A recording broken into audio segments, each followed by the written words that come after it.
Welcome to the Embodiment Podcast. This show is for you if you see the body as more than a brain taxon. It's for people interested in coming home to the body as a holistic aspect of who we are and how we live. Episodes contain practical tips, exercises you can take away, and interviews with specialists from around the world. I'm your host for today, Mark Walsh. So on the show today, Kristin Glenewinkel. So Kristin has come recommended to me. She's a conscious dance teacher, particularly out of the movement medicine tradition. Some of you may remember interviewed with Yakov, also a gentleman from Ireland. So we've got sort of links and friends in that tradition. So Kristin, welcome. Thank you so much, Mark. Where are you in the world today?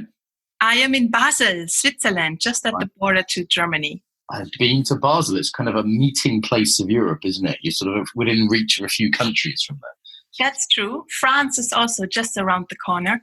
Okay. Well, let's start with a little bit about your journey. How did you get interested in working with the body? I think because my parents were both artists and very much into arts and music and not so physical. So I think it was more of a lack in my upgrowing or education. And I got really interested into yoga very, very young. And I felt that was a great way to encounter the body. Or, I had need to get to know more about my body, become more alive in my body. And that's how the journey started. Okay, so give us a sort of sense of this. Where were you? What happened? What was the right? Give us a little bit more on the journey here. I was 16, and I was also very much engaged in environmental activism back then, and on the street. And I back then I had the feeling it's just a lack of information that people would not know, about the Amazon and how the forest is dying and these things. So I was very engaged, and also had the first kind of experience of burnout, maybe after a very intense time on the street. And I could feel that I wasn't well in my body and that I was very tired. And so I was looking for ways to resource myself and be, I got a very quick sense of if I'm not well in my body in the first place, I can't really get very far. So that's how it started. And yoga was big back then already, and I had a very enthusiastic young yoga teacher. She's also now teaching dance. Actually, she's doing Shakti dance, an English lady, and I got into the Kundalini yoga full on, and it's a very ambitious and very thriving community in the whole West, in the US and also Europe. So I got, I did many workshops and got very much engaged in that kind of practice. And also really early on then started to meditate or learn about meditation, different kinds.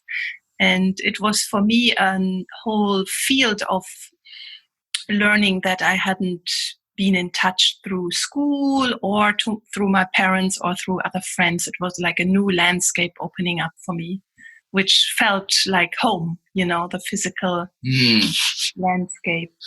It's often, this coming home to the body is kind of one of our taglines for the show, and I often hear this coming home. And interestingly, burnout, I've heard from a lot of activists, it seems to be a sort of very cognitive activity, and people care a lot, so they push themselves really hard.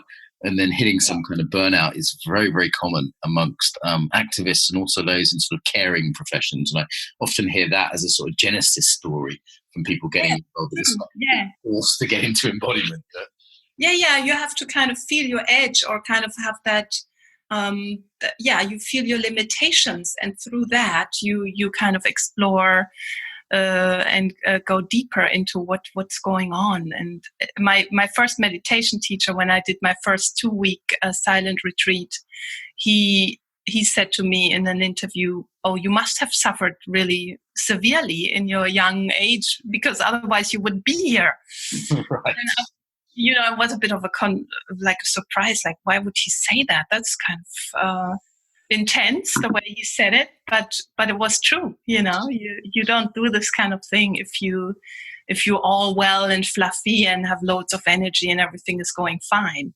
Yeah, I'm noticing that certainly used to be the case, that it was only sort of weird people who'd suffered a lot who did these kind of things.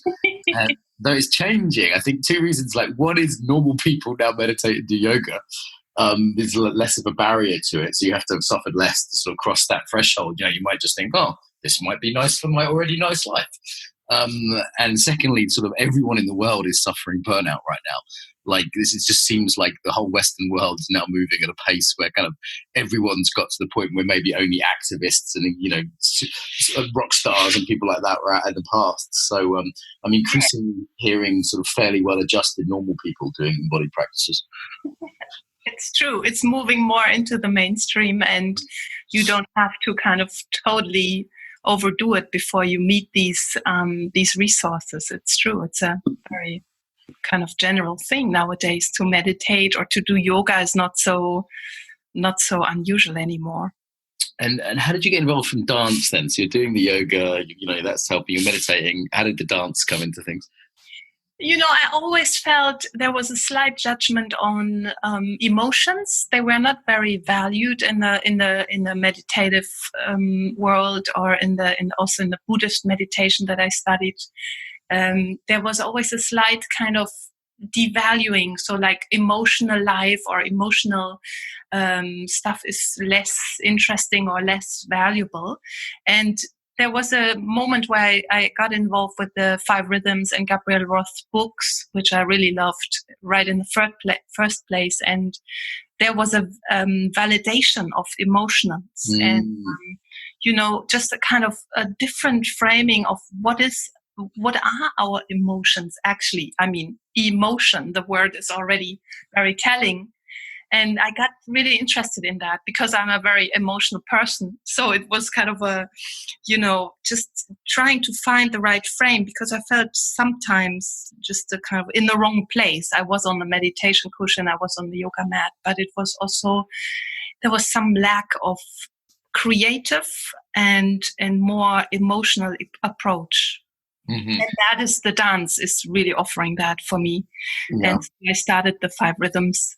I did all different kinds of workshops and explorations, and I also did different other kinds of dance, like African dance and jazz dance, modern dance, to just, feel the body in different kinds of movement that is more free than in the yoga. It's pretty prescribed how to move. Yeah, there's a couple of definitely big advantages for me of dance of various kinds. And as you say, one of them is the emotional side. I studied Japanese martial arts, and emotions weren't a big part of that. And then again, in yoga, it seemed to be mostly about controlling the emotions. And even meditation seemed to be about maybe being with the emotions, maybe cultivating certain states of kindness and things, but not really kind of freely expressing or going with very much. And I've just really enjoyed the last week, actually. There's a teacher here in London doing Feldenkrais for an hour, which is quite, I like very much, but it's also a little dry. It's very technical, and then free dance for an hour afterwards. And I really like that combination of very careful, structured, somatic practice. Feldenkrais is really genius work, very well designed.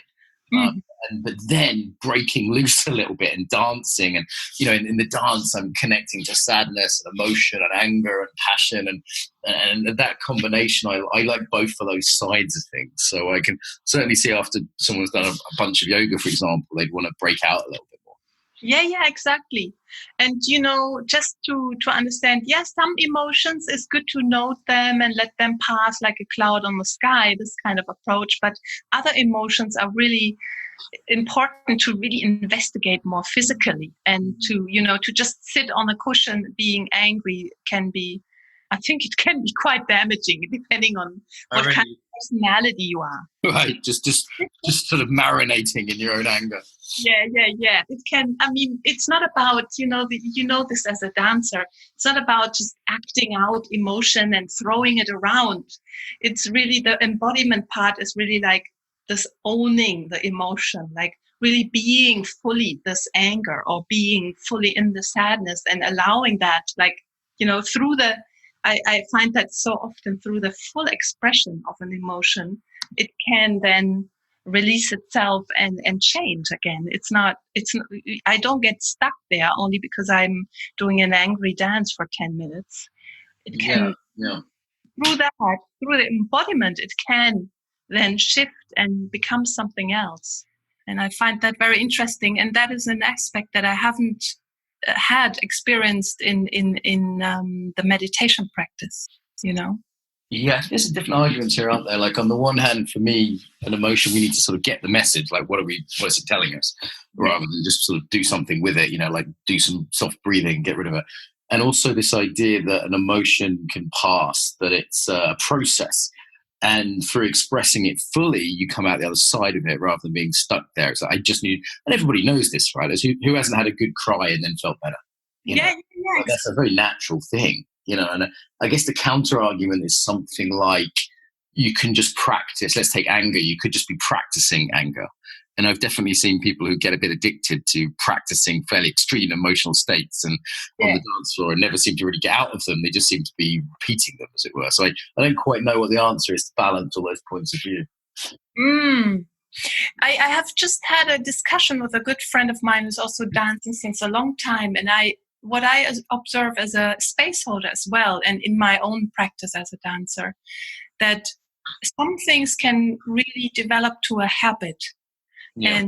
And you know, I have seen this, like some people have this kind of developed that new habit to kind of have that breakdown on the dance floor.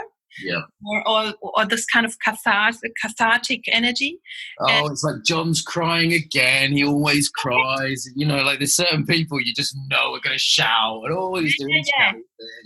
And we all have our default place where we go, you know, I'm kind of more like a watery person, so I start to cry, right? And then to kind of be aware of this and to say, you know, what is this that I'm doing? Is this just another loop of the same? This is an habit, you know, an established pattern. Or am I actually really moving with what is here? Like, can I distinguish the one from the other? Like, you know, if we talk about conscious dance, how conscious am I? Or am I just going into the same roller coaster that I always go? So is it, what would be the distinction there? Conscious dance versus sort of, what would be the word? Kind of just habitual, emotional kind of. There's a sort of way in which it sometimes looks to me like a sort of cheap orgasm, you know, like someone just cracking one off to some musical porn. It's a stupid graphic analogy, but that's how it kind of feels sometimes, you know. It's this kind of arousal that is part of our nature, right? We're going in a crescendo, decrescendo. We're bringing energy comes up and goes down. That's very universal, like everywhere. But I think it is really then a kind of fine practice for each dancer and each one of us to distinguish what is wholesome in the sense of what is really serving more space and more awakeness or awareness, and what is just going the same old. And I think I wouldn't want to be the one who judges that for others, right? I can't. I'm sure. a space holder, so I would try to invite people to be aware of these kind of habitual patterns in their dance. But in my own practice, I think I know exactly when I'm going down that rabbit hole, let's say it like that, or if I'm not. I know like in an instant, you know, is this, and sometimes we do need just an habitual kind of clean out. That's also totally okay, I think. Like other people go for a run. Yeah. Sometimes I almost feel like there's a sort of emotional kata, to use a martial art words, of what it is to be Mark, and just kind of hitting those bases and certain almost like cliched character movements just kind of runs me through my normal repertoire, and then I can get more interested in something a bit more new, something more creative, something that isn't just habitual. It's almost just like, it's like you go to the gym and you stretch your hamstring, stretch your back, and it's like a kind of stretching of that way, you know. It doesn't have to be a negative. I mean, talk about interoception. This is one of the things you sent me on the information beforehand. Like in terms of meditation versus dance, like I have long arguments with my friend, good-natured ones, with my friend Adam Barley about this. You know, is conscious dance really a meditation? And what could you? We did an episode with Martin Aylward and Adam Barley together. One's a meditation teacher, one's a dance teacher, and it seems to be there's advantages to both from an interoceptive point of view. So what's your sense of the comparison between the two? I think it is worth to explore really both. You know, I have had a training with a Buddhist meditation that was pretty conservative or very dry, and people would say, you know, you can't do this in a day or two. So take your time to really do a longer retreat, really experience that. And I would say that to every dancer who's interested in that, because there's this kind of fashion, oh yeah, well, I meditate on my bicycle, or I meditate while I'm cooking. I think that's not exactly, I mean, if you're a really advanced practitioner, maybe that's possible, but I think it is not so good to water these practices down too much. Yeah. I think it's really good to actually be silent for a week and explore that, and then you will also hit the edges of that, or experience, where it gets really difficult, or it's unusual to do that for a whole week. And I would say in my daily life, I am just much more served by interoception and meditative dance, if I would want to call it like that, because the gap is so big. Like, we have such a full life, and I'm a mother, and I'm doing this and that, and we all know how it is. And then to switch over to a daily meditation practice where I actually sit silently for a half an hour or something, that is a huge gap, and I have trouble to jump that, like make the bridge. I have absolutely no problem to have a half an hour dance per day, and that dance can be, depending on my energy levels and what has happened in the day, can be gentle, can be quite inward, but still I'm moving. So for me personally, that is easier in terms of applying that in my daily life as a practice. But I do go to meditation retreats where I then have a bigger time window where I actually can allow my body to settle and to really observe my mind in more peace. Yeah. I think it really is bullshit when people say they're going to meditate while cycling or looking after kids, and they're going to see the same level of detail they will from a 10-day, silent or solitary. It's just not the case. It's just not the case. And as you say, maybe the advantage of dance is it's more accessible. Like, we can do it. It's closer to our daily life. And for me, there's another advantage. Like, sometimes the music kind of kicks me a little bit out of my habitual disposition, whereas I can sort of sit stewing in my own state for a long time, and then a little music, and all of a sudden it's like, oh, sadness opens up, oh, anger opens up, oh, this, you know what I mean? Like, different states open up that maybe they are there, but they're maybe a little hidden or a little caught, and just that little bit of music, and all of a sudden I can act. Like, recently I was dancing in London, there was a little sad music, and I just went, oh, actually I'm really quite lonely here in London. I was really able to feel that and play with it in a way that without the music, I don't think, and without the movement as well, physically, I don't think I would be able to.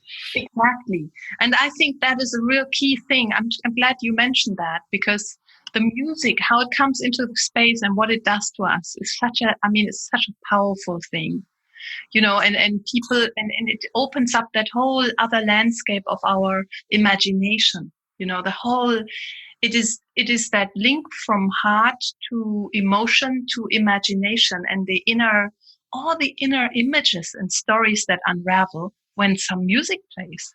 I think it's quite something quite surprising and unusual. And I see how people in my spaces often come, and people ask me, "Oh, where can I get this music?" Or, do you have like a CD that I could buy and just listen to it, because it's just so magical, all the different associations and images that arise.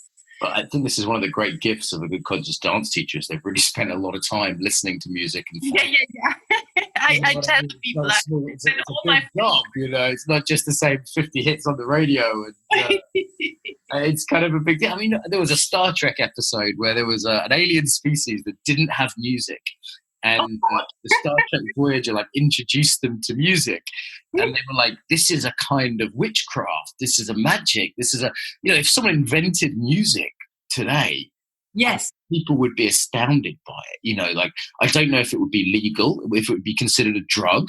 Would it be controlled? It's quite a special thing. We just sort of take for granted that air vibrating in our ears can change our emotional state. It's quite a strange thing. Absolutely. Yes, that is so beautiful how you say that. It's such a powerful magic. Just the music. What kind of healing quality of it? So we're obviously part of something called movement medicine, and mentioned we had Yakov on before, and other teachers on as well. This word healing can sound a little woo-woo. It can sound, you know what I mean by woo-woo. It can sound a little yes, woo-woo. Of course. How can, let me play devil's advocate. How can dance be healing? I had just another conversation with a lady who rents her space to me, and she is a dancer, like she's professionally trained dancer. And she asked me, she's like, movement medicine, what is this about? Like, how on earth can that be true? Like, and I looked at her and I said, but you are a dancer, like you're a professional. You must know this. Like, I don't need to explain to you what healing qualities dance has. And she said, oh, I've never thought about it. Like, I have no clue. And I was not all dancers have. I've been around a lot of them this week who are just athletic. They're not tuned in. So it's a different kind of thing. It is there is so many different approaches towards dance. And my approach wasn't because I'm not a professional dancer, right?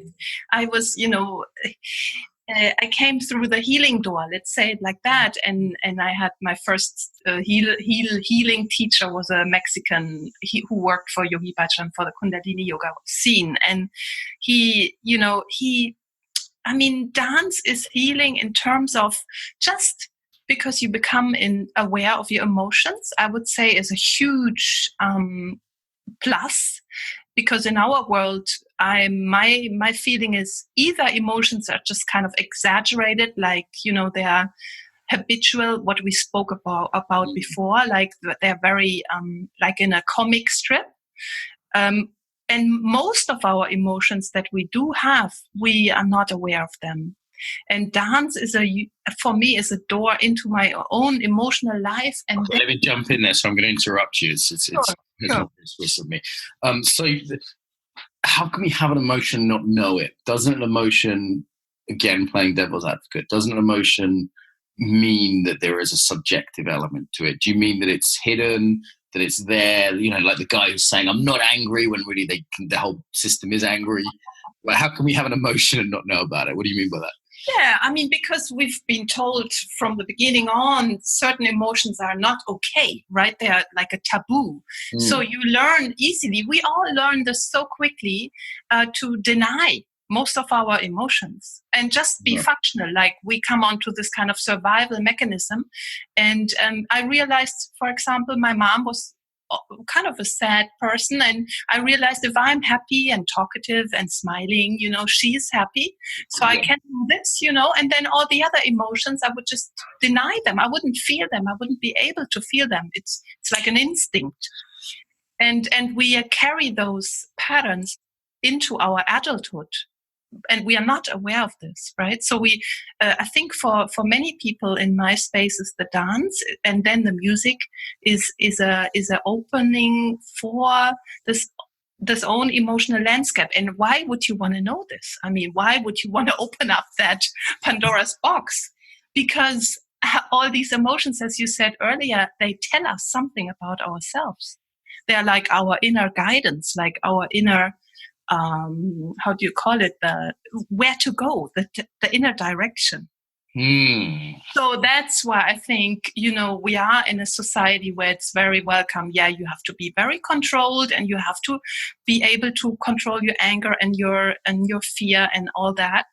And then, yes, but I also do need a safe space. That doesn't have to go on forever, but I have to have some time where I actually can feel the whole spectrum of who I am. Mm-hmm. Yeah, we need some place where we can feel all of us that doesn't have to be so controlled. Because, that's society. We need to be controlled. We don't just scream and shout all the time. That's called being a toddler, right? So there's some place where we can be fully ourselves without having to regulate so much. Yes. And then from there, it's the same thing again. Once I have had that permission to feel truly and deeply whatever it is that is there, then I can also move on. And then I can also be a normal adult again and function. So it's not only, it's not going to break my world down, because when I start to feel, I'll just become a little bit more whole. And that is another word of saying it's a matter of healing, right? It's like the how do you call it? Integrity in terms of becoming more whole, all the different parts of myself. There is a sense I get after having danced, even like a 2-hour, conscious dance class, that I'm more whole. And I normally have about an hour of being less functional, just in terms of like I'm a bit dance stoned, I'm a bit non-verbal. I probably wouldn't want to do my email immediately afterwards for an hour.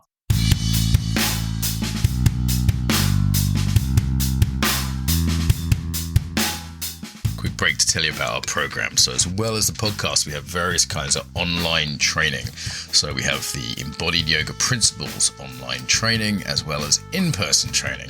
Embodied Yoga Principles for yogis who want to get yoga off the mat, specialize in the psychology of yoga, unique postures. It's a 5-day training. We have one in Brighton, one in Berlin, and one in Austin, Texas. So if you go to Embodied Yoga Principles, you can find them.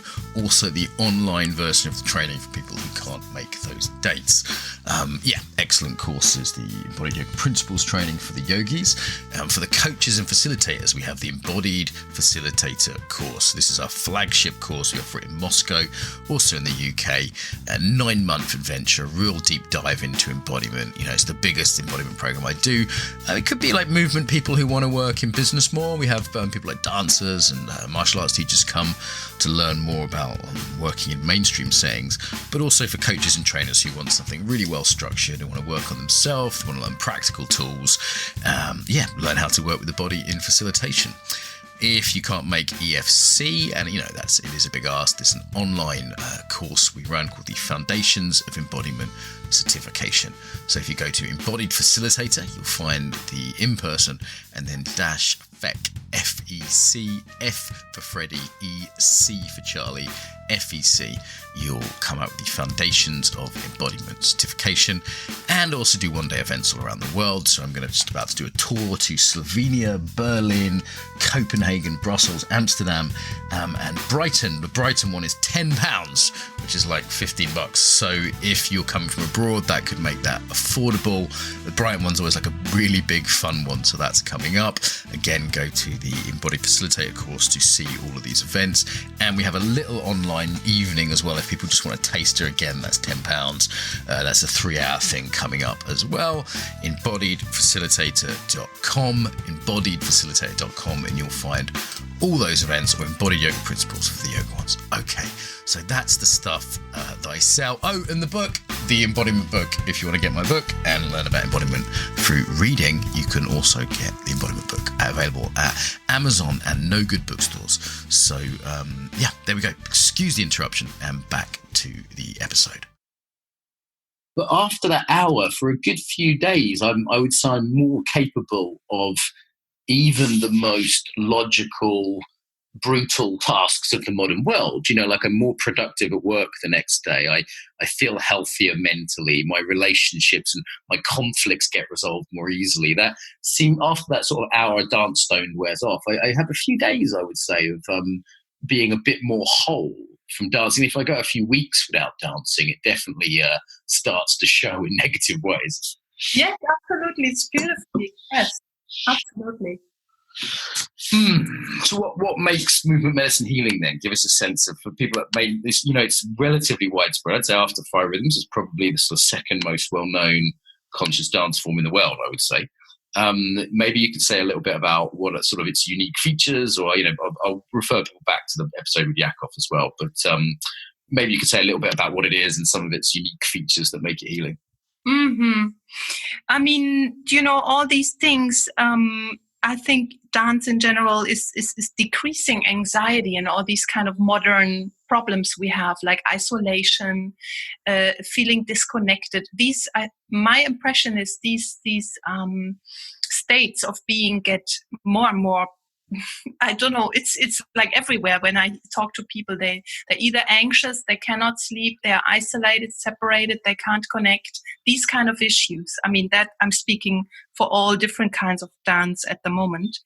I think that is very healing. And the movement medicine specifically for my own journey is very powerful because it's a guided movement meditation, if you would want to say that. So the music is one thing that is very supportive and invites that becoming whole again, falling into the different parts and then through that moving through and becoming whole again.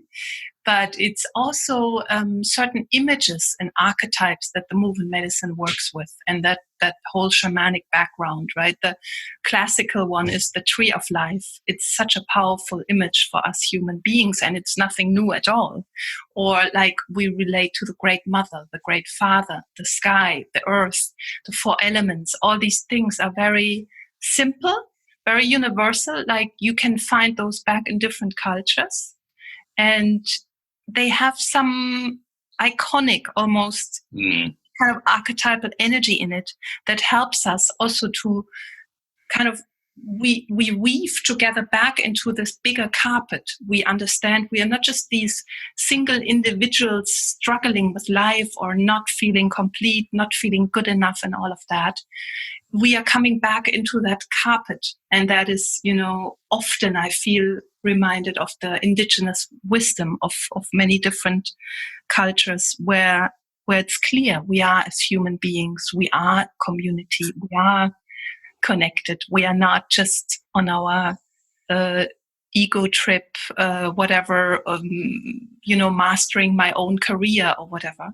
It is like coming back to those very, very simple images. I like the images of the carpet, and each one of us weaves their own thread into that carpet. Nice. Yeah. I mean, it seems to be... Sorry, not to interrupt. After you. Sorry. Complete what you're saying, please. Yeah, I think those images are not, these are not designed by the movement medicine founders, Jakob and Susanna, but they are very skillfully brought into a guided meditation, guided movement pieces that are very powerful. And I hear that from my own students that come back over and over again. I mean, how many 1,000 times can you dance with the tree of life, And basically you can dance with it forever because it is universal and it's healing. There is a healing quality to it. As you say, there's something profound and enriching about tuning into things which are beyond us, our own little life drama, our own careers or whatever it is. And certainly working with the kind of archetypes, it's like, oh, okay, so, I'm in a position with the conference right now. And it's like, oh, there's a sort of king archetype at work. And how do people relate to kings and tyrants and, these kind of things? It's like, okay, there's a whole archetypal element to this, which isn't personal in any way. And, people have been leading events forever. There's nothing to do with me. And I find that can be very useful in therapeutic type context and, certainly in dance context too. Yes. I'm curious how that changes through life as well. I find I've just sort of hit middle age in a way, and I find I'm getting a different set of projections for better and for worse. All of a sudden I'm more people's dad and less people's ex-boyfriend and things like less people's son. It's a different projection I find as one moves through the stages of life and what embodies different archetypes more fully or less fully. And that is funny. Yes. Yeah, and it seems like there's sort of what I've seen in movement medicine so far from the little I've seen of it is that there's a therapeutic aspect and a kind of shamanic aspect, and those two are quite strong in that tradition. That's true, because Susanna, she's trained as a Gestalt therapist, and she has worked a lot with constellations, and we have that strongly in the let's say in our toolkit. And I think it was quite confusing for me for a longer period of time why they wouldn't call it dance therapy, because in my perception it's very therapeutical. And I understand more fully now. I had a conversation with a dance therapist that is here in Basel, and they make goals. Like they have very, very clear and boundaried program of how they work with a client, and then they make goals, what they want to reach with that client, or what is the goal of that therapy.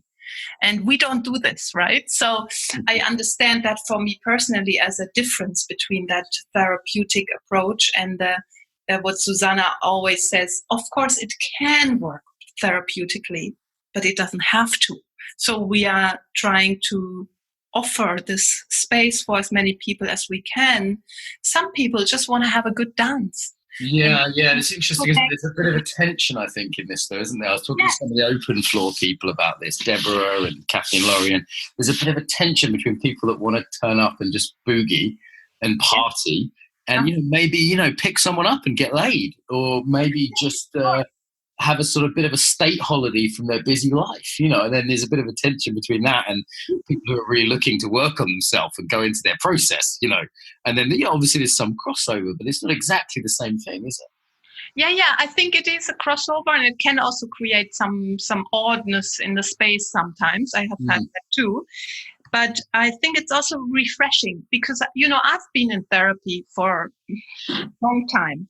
And I mean, just one-to-one, psychotherapy. And I totally recommend it. And we all say that if something comes up in the dance, if you get really triggered, why don't you see your therapist? That's great, But in the group space, when we work with music and those archetypes, there is a lot of holding and there is a lot of good medicine, as we say, already. So go and help yourself. Go and dance. And that's the therapy. And then, usually the body, you put it into movement, as Gabrielle Roth said, and the psyche will heal itself.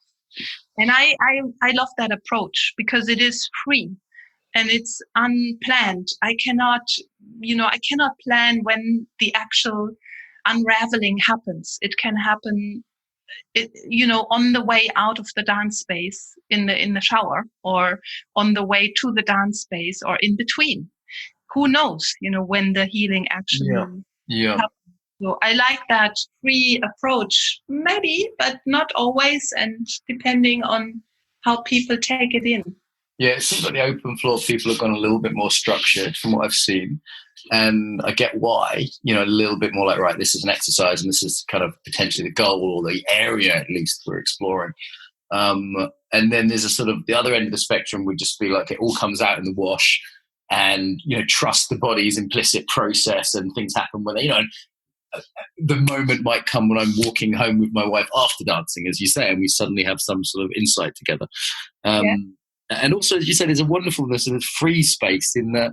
Where else can you go and exercise and flirt and learn something deep about yourself and shake out all your emotions from the day and just shift your state so you just feel a bit more blissed out because God, life is hard and we fucking need that sometimes.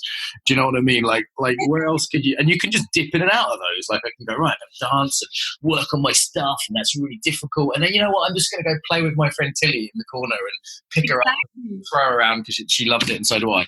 Like where else can you dive in? It's not like you can start flirting with your therapist halfway through a session, right? You know what I mean? It's like there's a wonderful freedom in being able to move in and out of those modes as you need. Yes, and I feel, I am all these different, as you said, all these different aspects. I'm very serious often, and I'm totally into healing and catharsis and all this. And then sometimes I go dance and then suddenly this kind of pocket opens and I'm just totally silly, or it's like a theater. And all these different puppets, they come out of the closet, and this is all welcome. I mean, of course, we have boundaries in the space we hold, and it's a drug-free space, and we invite that people are silent and not go into talking, because the talking can be super disturbing depending on where people are at, and we are also clear about boundaries. If there is no wish for physical touch, I'm not up for people just grabbing other people's bodies, whether they want it or not. No, I'm quite careful. For example, I quite enjoy picking people up, like physically, I mean, and I would not do that in a conscious aspect without inviting it, checking. It's not verbal, but there's a real, like, I've got friends who I know love that, and I've got there's other people I would never ever dream of picking up physically because they would be deeply uncomfortable. And I think there is a dance one learns, isn't there, of like you can kind of move towards someone slightly, and I think, maybe us, it's a generalization, but us men are a bit worse at this. Going, okay, is this person wanting to play? Are they wanting to flirt? Are they wanting to dance but not touch? Are they wanting strong food? And because it's non-verbal, we don't have the normal kind of consent process of being like, hey, can I touch this? Can I do this? I think that is an art one learns or at least can learn on the dance floor. And I haven't been great at that in my sort of childhood and stuff. And I think I'm only getting average at it now. And sometimes it feels awful when I kind of miss the mark and I think, oh, this person really wants to dance with me, and they just so don't, Yes. But that is part of the pain of shared spaces on the dance floor, no? Yes, thank you. I mean, it's really beautifully expressed. And I think we all have these kind of edges, because also it's our how we learned to hold ourselves as children. Some people, they were kind of locked in. They're not supposed to come out and show themselves at all. And other people are kind of locked out. They are all over the place, but not inside. And we have a special practice for that, really, to also learn to come deeply inside, dance deeply within ourselves, like the interoception dance, and then from there expand, fill our own space, and then go out and connect and be really aware of that, because often we don't even know where we are at. We are kind of all over the place, inside, outside, left and right. But to also really, it's like a muscle in a way we can train, to expand and contract. There is many, I think most of the conscious dance methods have practices around that theme, because it's an issue, right? And it's a boundary issue. How attuned am I to my fellow dancers? And can I actually feel them and know how close can I get, or how far do I need to be away, and what do I need, Yeah. How do we assert our own boundaries, make that clear? And there's a chance on the dance floor to practice that, I would say, in a space which is held, where people are supportive, where, I've not seen a dance space where people would grab people without, really at least trying to tune in, even if they got that wrong. So I think it's a pretty safe space to practice some of those skills, and receiving a no, giving a no, those kind of things. Pretty exactly. Yes. And those are all super healing things. Like I have heard so many feedbacks from people that said they have actually only now understood their boundaries, and not only like in a mental process, but as a full body experience. And then you take that off the dance floor into your daily life, and you meet your boss or your colleague that is always all over the place, or whatever it is. And then you feel actually you can hold your boundary, and you can turn away, or you can expand your breath a little bit and show, through your body language, this is where I'm at, and this is my boundary, without even saying anything. And that can be so, like life-changing for people. Here's what I heard recently. I was at a dance group that I like very much. And it was kind of, fire rhythms or something similar. I don't want to say who it was. I like the teacher very much. I don't want to be critical of them. And the rule they had there, which I hadn't heard before, was no shouting. And that surprised me, because I'm used to sort of dance spaces being pretty emotionally expressive. Yeah. And their kind of sense was it might scare people or something like that. And that was a new one for me. I was like, okay, I'm not sure I like that, because isn't the whole point that we can go a bit wild sometimes? That's interesting. Yes. I think this is also coming in new with all the trauma therapy and all that knowledge about, how our nervous system reacts. And I have had cases where usually, Switzerland is a special place, right? People are very contained, so there's not much screaming. But I have had these kind of cathartic moments where people start screaming, and then there's one or two participants that just cannot take it because they really traumatized on that level. And the problem is they can't really close their ears. Like, you can close your eyes if you see something that you think is really upsetting, but closing your ears is much more difficult in a guided space with music and stuff.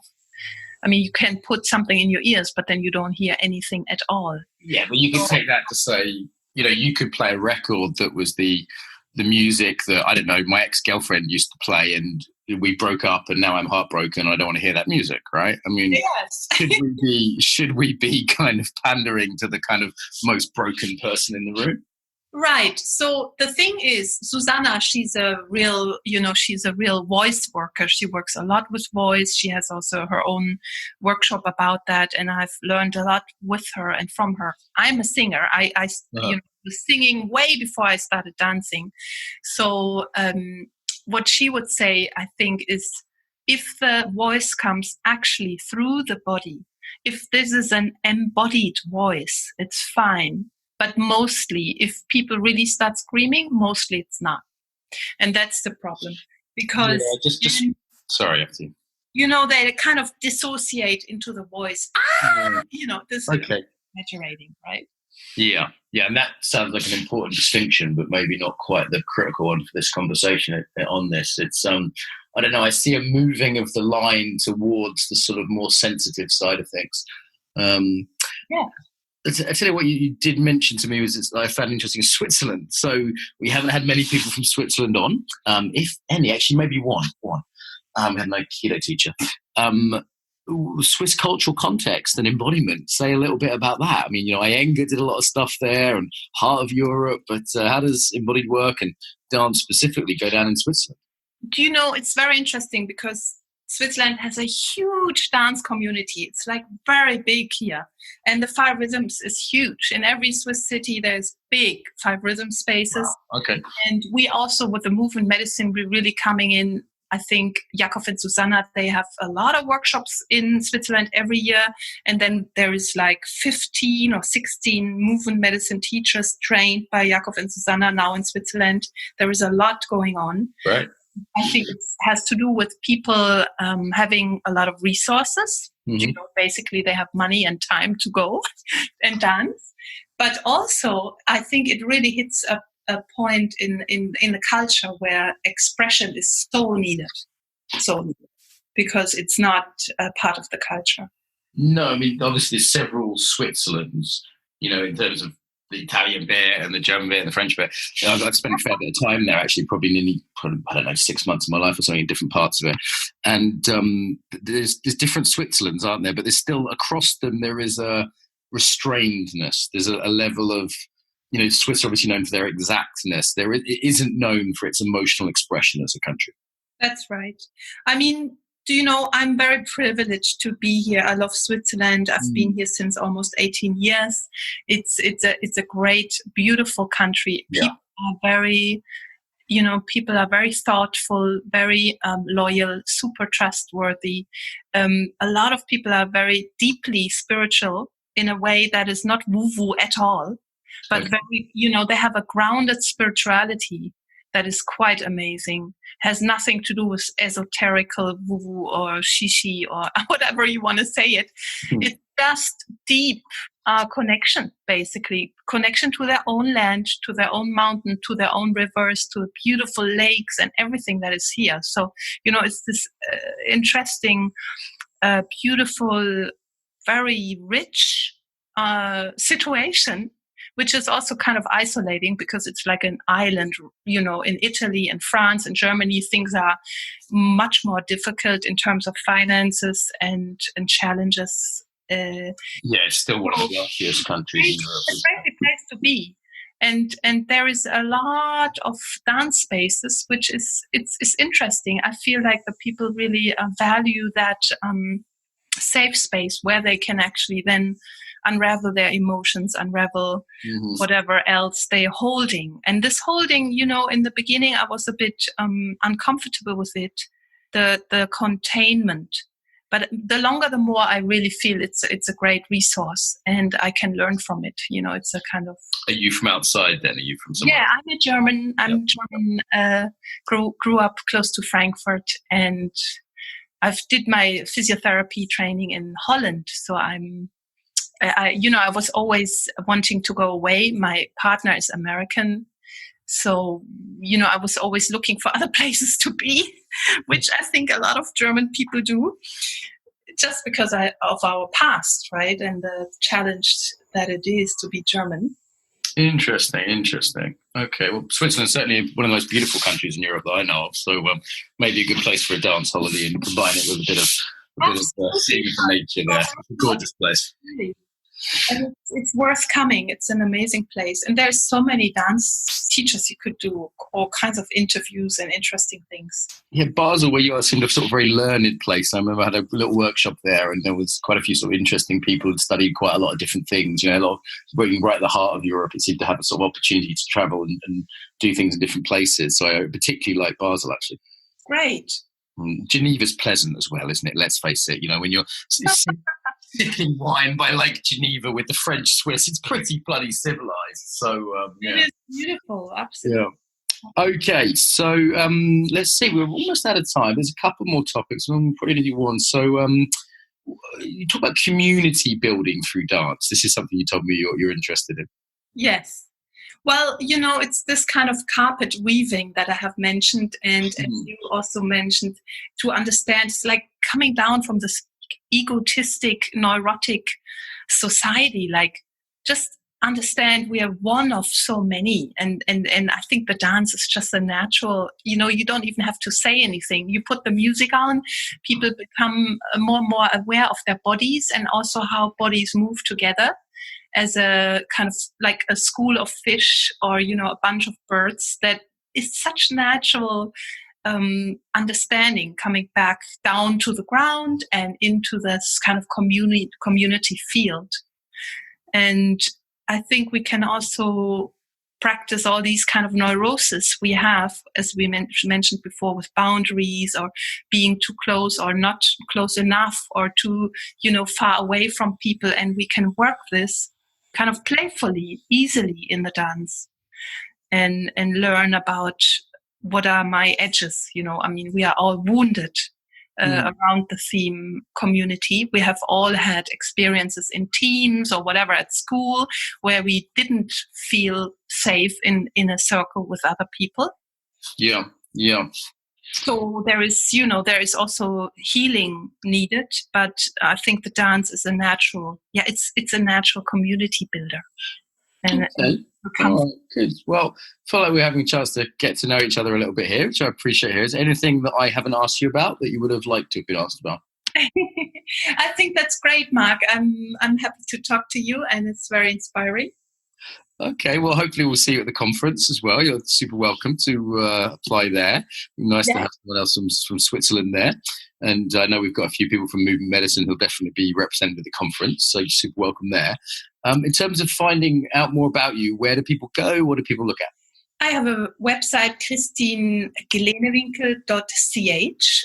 This is my name and my website. There is all the classes on there and my different flyers. And you can also find me on the Movement Medicine Association website, which is presenting all teachers from all countries trained in Susanna and the School of Movement Medicine. And I would be very happy to see one of you or many of you in my sessions. Some of my classes are taught in English, but most of them are taught in German.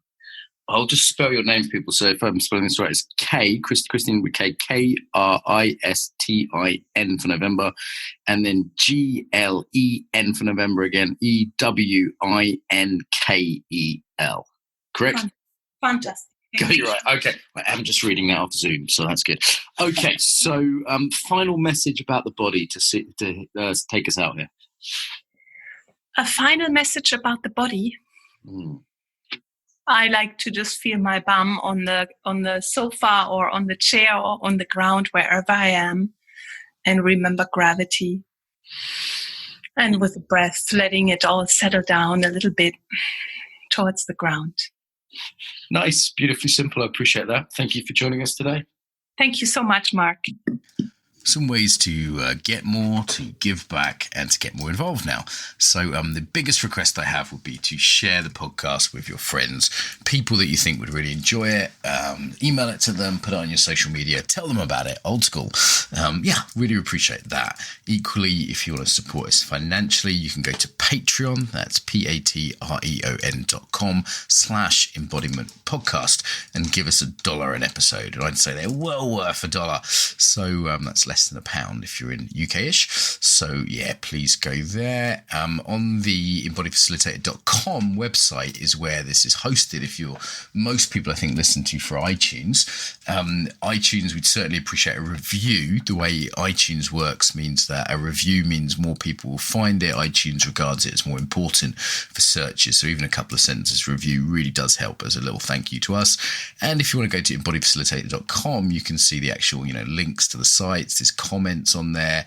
The Facebook group tends to be where people discuss things. So if you go to put in the Embodiment Podcast into Facebook, there's a page which is relatively quiet and a group which does have some discussion on. So I will reply to things personally there. So also on embodiedfacilitator.com website, there's all sorts of freebies there. There's videos, there's free ebooks, there's ebooks you can buy. And of course, there's our newsletter list. If you want to stay in touch and learn about things like the Embodied Facilitator course and our next Embodied Yoga Principles teacher training, then go to that website and you'll see a little pop-up and you can get the newsletter through there. Okay, so I think they're the main ones. Tell your friends, pay us some money on Patreon, give us a review on iTunes, send us your email if you want to be on the newsletter list, and get involved on the Facebook there. Bit long. Pick whatever you like that works for you. Until next time, welcome home to the body.